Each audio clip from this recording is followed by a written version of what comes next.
Welcome back to the channel. Today is planting day. If you've been following along our new border series, we are on part 3. We had sowed some seeds and had a first look at the design and planting scheme, and today it's time to amend the soil and get to planting. So one of the first steps for me was to finish preparing the border. Last time we measured it, we knew roughly how many plants we were gonna need. And today I still have to dig up half of the flower bed to remove the grass, and also I wanted to remove that old weed membrane that we had and just get this space ready. Let's go! When you start a new flower bed, I would really advise removing the sod, so that first layer of soil where you already have probably some grass or some weeds, in my case, growing. That way you get a bit of a clean slate and it gives more chance for your plants to establish. Of course, we're probably going to have a lot of seeds, from that seed bank that are going to pop through, so we'll have to be very careful and continue weeding. But with a good layer of mulch, I think we can keep the weeds contained for a while.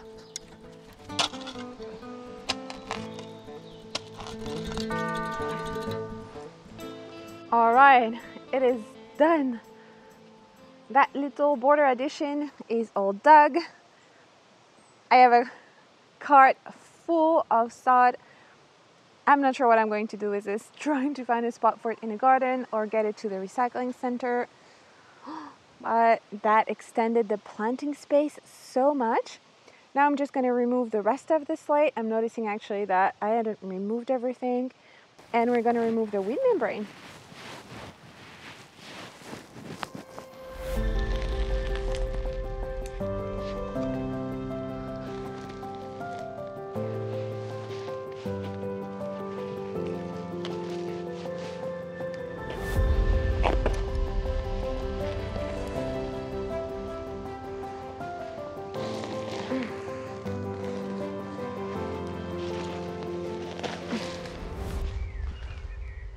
Again, I have clay soil. This is something that I've been dealing with in all my previous gardens and in my allotment, so I know that I'm going to have to add compost today, but also every year to improve that soil texture and structure.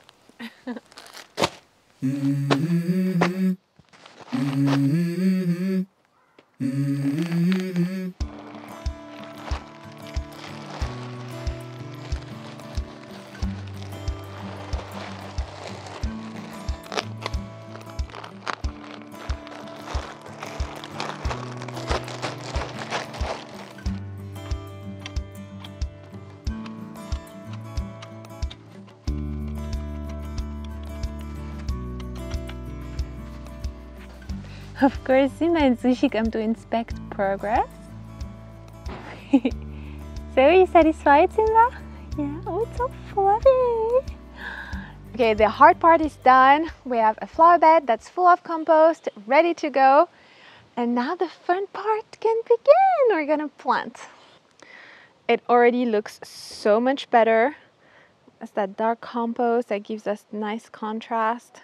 One of you asked me, when should I be planting out my seedlings? And ideally, I would have done that at the beginning of May. It's okay, they're still pretty happy in their cans, but it's getting complicated to keep them happy and give them the level of watering and nurturing they need in those small cells or in smaller containers. So it's high time for us to be planting out our perennials and our seedlings. So I want to be careful about several things.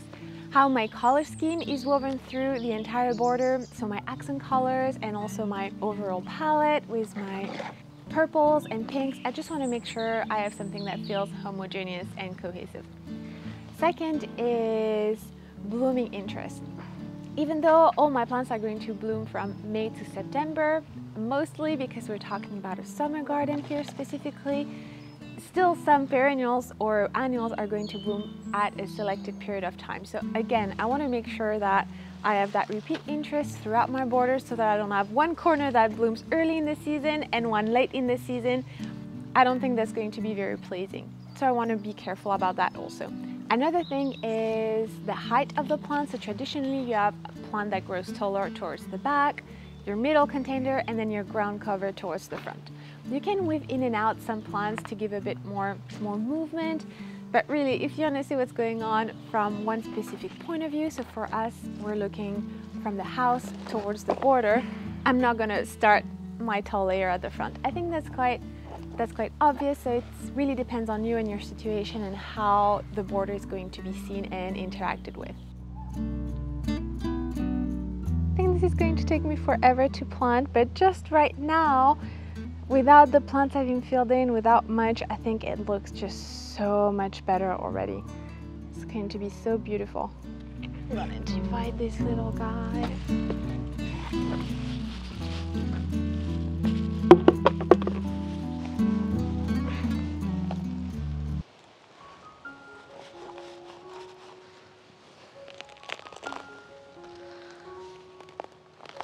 Oh.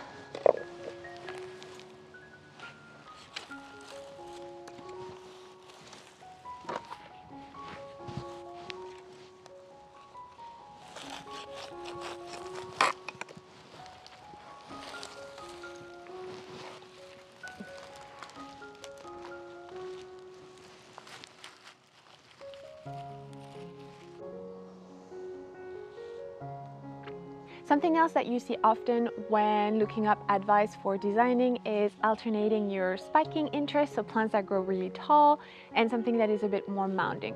Also pay attention to the texture of the leaves or the shape of the leaves or the size of the flowers, so you have bulkier elements paired with something that's a little bit more wispy and delicate, so that again you have that really nice feeling of harmony. This was a geranium gifted to me by my parents-in-law, and I know that it's magenta, the same color as this scabiosa. So this is why I put one on the corner here. Then we're going through the scabiosa, another bit of scabiosa, and we're bringing in that color through here and then over here. So I think that's good. Then I think the dahlias are really important because they're really going to give me that later bloom color. So I have two here, one shorter one over there, then 1, 2, 3, and then I'm really weaving them in here. Well, actually I don't have anyone in there. Then on the side I might, oh yeah, actually I put them in the front. So I'm weaving them here, then we're going to the front, and then we're going to the back like this. This is what I'm talking about with texture. I'm trying to pair a bolder leaf like this sedum with something that's a little bit more wispy like the Aquilegia. What I want to achieve is a really lush and intermingled plants. Everything is growing together, cottage style, very lush. Well, I hope that's what we're going to achieve today. Just making sure that your plants are really happy and well watered from day one will really give them the best chance of getting established. So I watered them yesterday, or just water just before planting, and then water them in once you're done planting. This is Aster Happy Hand. It's a dwarf type, so it's only going to grow up to 30 centimeters. And it should flower from May, which is the case, all the way to July. Just hold on to those scans because you can reuse them from year to year.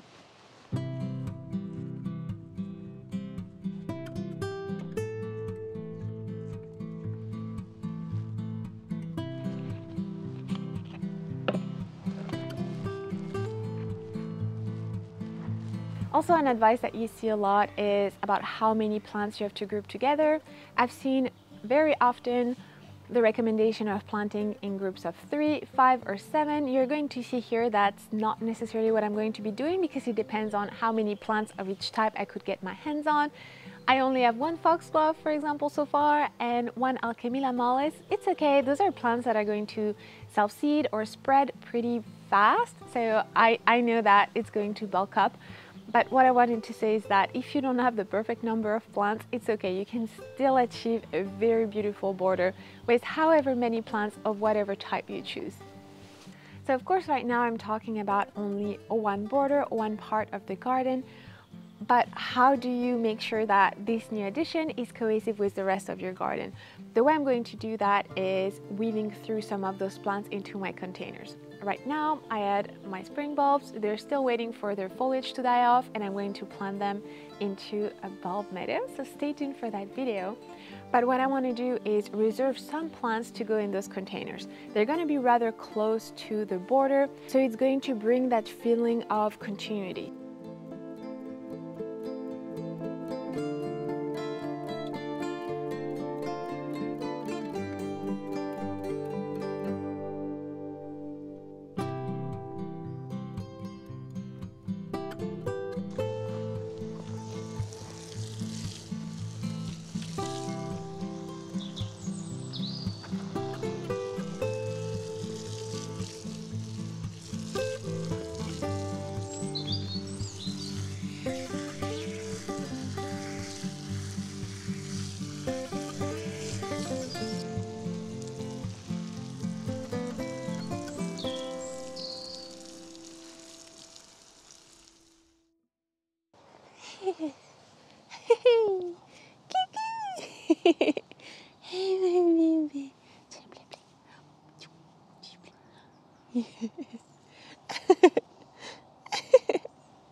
Mulching is a pretty important step once you're done planting because it really helps retain moisture in your soil and gives that first layer of protection to your plants. Mulching is also really great to help suppress weeds.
Allez, run along, Mama's trying to mulch. Come on, shoot, shoot, shoot, shoot. Allez, you'll come later.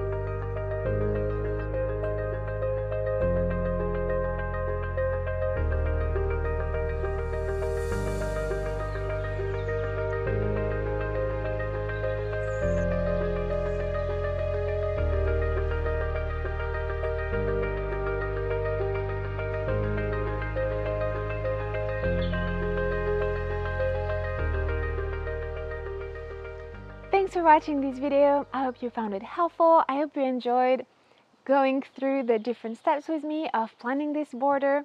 There are so many more things that we still need to do in this garden. I want to continue creating my woodland garden. We need to prepare some planting to hide a little bit the shed, because right now it's the first thing that you see looking through the garden, and that's not a very sightly area. I keep there a lot of my tools, a lot of my compost and my garden trolley, so I want to find a way to screen that through some beautiful planting. We need balance. So right now from the terrace we have that big flower bed that we've just planted, and on the other side and not so much happening. So we need to also drop a plant there and see what kind of planting or interest we're going to bring in to balance a little bit the colors and the planting. Also, we need to figure out a path to the garden shed so that it feels a bit more natural to go through there, and maybe we can plant some archways. There are so many things to do, and I haven't even mentioned the side garden and the front garden yet. So stay tuned, make sure you subscribe so you don't miss out more garden projects, more garden planning, and I'll see you next time.